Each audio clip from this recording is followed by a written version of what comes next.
हमें हराने के लिए कोई माई का लाल पैदा नहीं हुआ। हम ब्रह्मा के लिखे हुए लकीर को भी मिटा सकते हैं।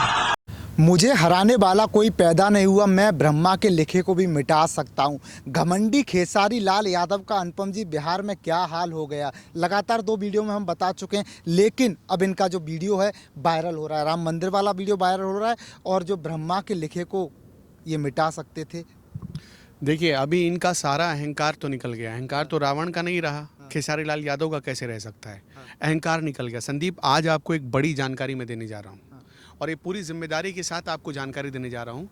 इनकी पूरी प्लानिंग ये थी कि ये दिनेश लाल यादव निरहुआ बन जाए। ठीक है, अब आप कहेंगे कि कैसे।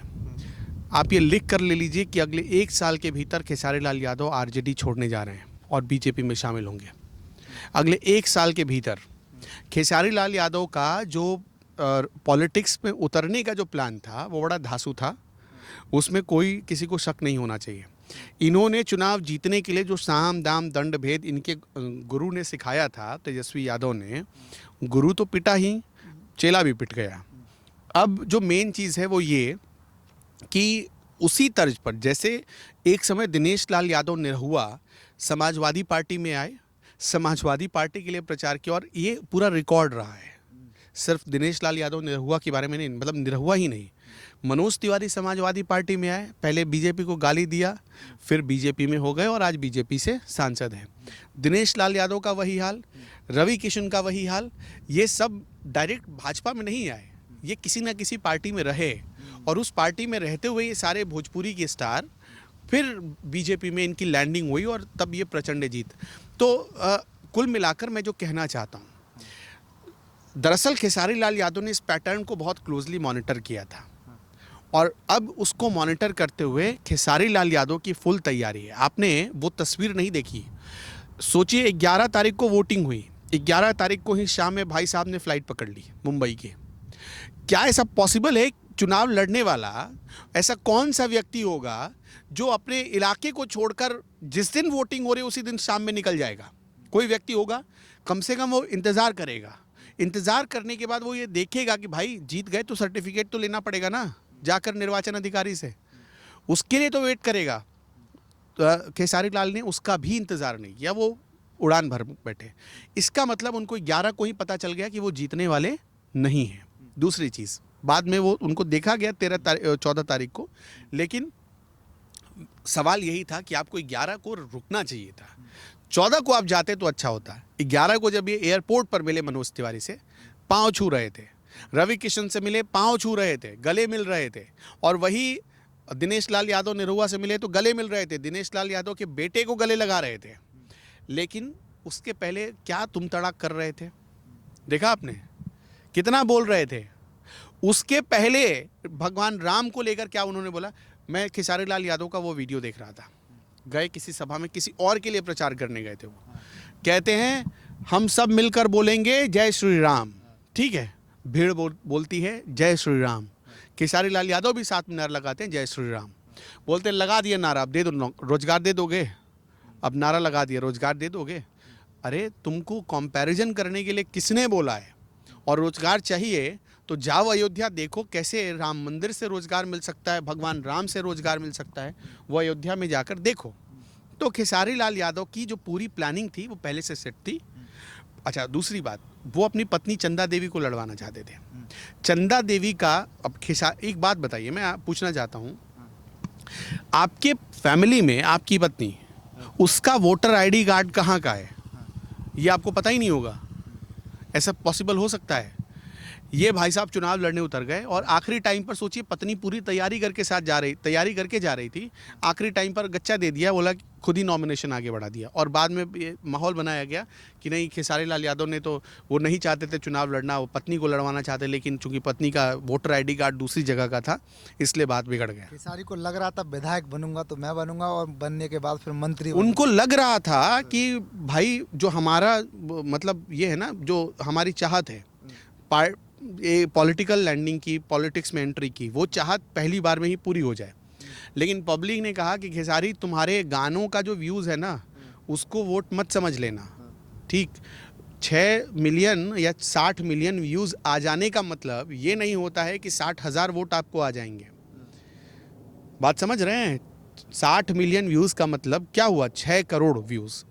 6 करोड़ व्यूज़ का मतलब ये नहीं है कि 6 लाख लोग भी आपके साथ खड़े हों। ये तो कहते थे ट्रेंडिंग स्टार हैं, देश विदेश में ट्रेंड करते हैं, बिहार में तो जीत जाएंगे। तभी तो कह रहे थे कि ब्रह्मा के लिखे को भी खेसारी मिटा हाँ, तो सकता ये अपने आप को ब्रह्मा समझ रहे थे, तो ब्रह्मा ने तो इनकी किस्मत में कुछ और लिख रखा है, और जिसको इन्होंने गाली दी ना उसके तलवे इनको चाटने हैं, ये तय मानिए। मैं आपको बता रहा हूँ ना, ये जिस पैटर्न पर आगे बढ़ना चाहते थे, जिस पैटर्न पर ये चल रहे हैं, अब मैंने आपको पूरी हिस्ट्री बताई। सबसे पहले देखिए, मनोज तिवारी समाजवादी पार्टी में थे, खूब समाजवादी किया उन्होंने। उत्तर प्रदेश में ही उनकी लैंडिंग हुई थी। उत्तर प्रदेश से उन्होंने लोकसभा का चुनाव भी लड़ा, मेरे ख्याल में वाराणसी से लड़ा था, गोरखपुर से। हार गए, लोगों ने निपटा दिया। फिर बाद में वो जो है उनकी लैंडिंग कहाँ हुई? दिल्ली में हुई। दिल्ली के फिर प्रदेश अध्यक्ष बनाए गए बीजेपी के, दिल्ली में सांसद बने और अभी भी सांसद हैं, ठीक है, और आज बड़े भाजपाई बनते हैं। इसी तरह दिनेश लाल यादव निरहुआ का देख लीजिए, वो भी पहले कहाँ थे? समाजवादी पार्टी का प्रचार कर रहे थे। दिनेश लाल यादव, आम्रपाली दुबे, ये मिलकर तो हम देखा हुआ है, ये 2020 के आसपास, ये सारे 2019 से पहले 20 के आसपास नहीं, 2018-17 में ये सारे लोग समाजवादी पार्टी में थे, समाजवादी पार्टी का प्रचार करते थे। ये सब लोग यादव वाद को आगे बढ़ा रहे थे। 2019 में हृदय परिवर्तन हुआ और फिर सब भाजपाई हो गए। तो इस तरह से पूरा इनकी पूरी तैयारी है कि खेसारी लाल यादव को भी लगा कि भाई देखिए, एक तो आरजेडी तो बड़ी पार्टी है, लोग इग्नोर तो कर नहीं सकते ना, तो हम आरजेडी से शुरुआत करते हैं, बाद में अपना गियर चेंज कर लेंगे। ये पूरा इनका यही प्लान है। और अब आप देखिएगा, अब ये नहीं सवाल उठाएंगे राम मंदिर पर, अब ये भगवान राम के खिलाफ नहीं बोलेंगे। इनका पूरा देखिए, शुरू से खेसारी लाल यादव का एक ही पैटर्न रहा है, कॉपी कैट की तरह आगे बढ़ते हैं ये। अगर कोई बॉलीवुड चला गया, भोजपुरी फिल्म इंडस्ट्री का, इन पर गाने चोरी के इतने आरोप लगे हैं। आप देखिए, इनका बीच में एक मतलब एग्रीमेंट को लेकर काफ़ी विवाद हुआ, उसमें भी इन पर कई गंभीर इल्ज़ाम लगे। तो इस तरह से खेसारी लाल यादव का पॉलिटिकल, अच्छा दूसरी बात, अगर ये चेंज नहीं करते हैं तो इनको भी पता है कि अब पॉलिटिकल करियर हमारा द एंड है। अब ये आपने देखा होगा, हारने के बाद इनके एक बयान आने शुरू हो गए कि भाई राजनीति में नहीं जाऊँगा, अब राजनीति नहीं करूंगा, चुनाव नहीं लड़ूंगा। इस तरह के बयान इनके समर्थकों की तरफ से धीरे धीरे दिए जाने लगे हैं, ठीक है। अभी और परिवर्तन आएगा, आप देखते जाइए। हृदय परिवर्तन खेसारी लाल यादव का होना ही होना है। तमाम बयान अनुपम जी बिहार की राजनीति में अचानक इनके आने लगे। उससे पहले मुलाकात होती है अखिलेश यादव से। अखिलेश यादव आते हैं, प्रचार प्रसार करके आते हैं। मेरा एक सवाल है, हमेशा दिमाग में रहता है कि आखिरकार अखिलेश यादव से मिलने के बाद नेताओं का रंग कैसे चेंज हो जाता है? जो अखिलेश यादव से मिलता है वो सनातन विरोधी, राम मंदिर के विरोध सिर्फ में। अखिलेश यादव से नहीं, जो राहुल गांधी से मिल लेता है वो भी राम विरोधी हो जाता है। आप बताइए, राहुल गांधी का कोई एग्जाम्पल दीजिए, अखिलेश यादव का बताइए कि राम मंदिर गए हों, बताइए कोई, यही आपने देखा हो उनको? तो जाएंगे, कब जाएंगे भाई? आप सोचिए, 2024 में 22 जनवरी को उद्घाटन हुआ राम मंदिर का, अभी हम 2025 खत्म होने वाला है, अगले साल 2 साल हो जाएंगे राम मंदिर का उद्घाटन हुए। 2 साल आपको लग गया बगल में रहते हुए। लखनऊ से कितनी देर का रास्ता है अयोध्या, बताइए? 2-3 घंटे लगने हैं आपको, और उसमें भी आप इतने प्रोटोकॉल के साथ जाएंगे कि और सरपट पहुंच जाएंगे। आप बताइए मुझे कि कभी कोई गया हो? जो राहुल गांधी से मिलेगा वो सनातन विरोधी बयान देगा ही देगा। आपने देखा ना, हम हिंदुओं में या गाँवों में एक कहावत कही जाती है। कहावत क्या कहा जाता है कि दूध और मछली एक साथ नहीं खाना चाहिए। बिहार चुनाव में इन लोगों ने क्या किया? वो जो नवरात्र के दौरान मछली दिखा रहे थे और खा रहे थे, देखा आपने उसका हश्र क्या हो गया। तो अखिलेश यादव को एक तरीके से उनके लिए एक संकेत है कि भैया आप संभल जाओ, आगे अगर आपने सुधार नहीं किया तो आपकी भी यही स्थिति होगी जो तेजस्वी यादव की हो। और मैं आपको एक चीज़ और बता देता हूँ, ऐसा लगने भी लगा है, ऐसा अखिलेश यादव को अभी से लगने लगा है। जिस दिन चुनाव नतीजे आ रहे थे उस दिन अखिलेश यादव एक पार्टी में गए, वो वीडियो आपने देखा? क्या था उस वीडियो में, पता है आपको? अखिलेश भाई, जो व्यक्ति जिस पार्टी में अपने कार्यकर्ताओं का सम्मान ना हो, गए एक भोज में। अखिलेश यादव जाहिर सी बात है बहुत बड़ी पार्टी के लीडर हैं, उनसे मिलने के लिए लोगों की भीड़ आई। उनके समर्थक जब उनके पीछे जाने लगे, उन पर पुलिस ने लाठियां चला दी भाई। अखिलेश के कहने पर लाठियां चलवा दी, धक्का मार मार के बाहर निकाला, बाहर निकाला खींच गया खींच। कमरे से। आप बताइए कैसे लोग भूल सकता है? क्या कार्यकर्ता उस बेइज्जती को भूल जाएगा? वही कार्यकर्ता जब पलट देगा आपको विधानसभा चुनाव में कहेंगे ईवीएम हैक हो गया, दावत से बाहर हाँ, निकाला जा रहा है। नहीं आप उस समय जब हार जाएंगे, वही कार्यकर्ता जब पलट कर वोट कर देगा आपके खिलाफ, तब क्या कहेंगे? अरे चुनाव आयोग तो बिक गया है, अरे चुनाव आयोग पर भरोसा नहीं है, ज्ञानेश कुमार तो ये ऐसे हैं, ईवीएम से चुनाव होगा तो ऐसा ही होगा। फिर वही आप करेंगे।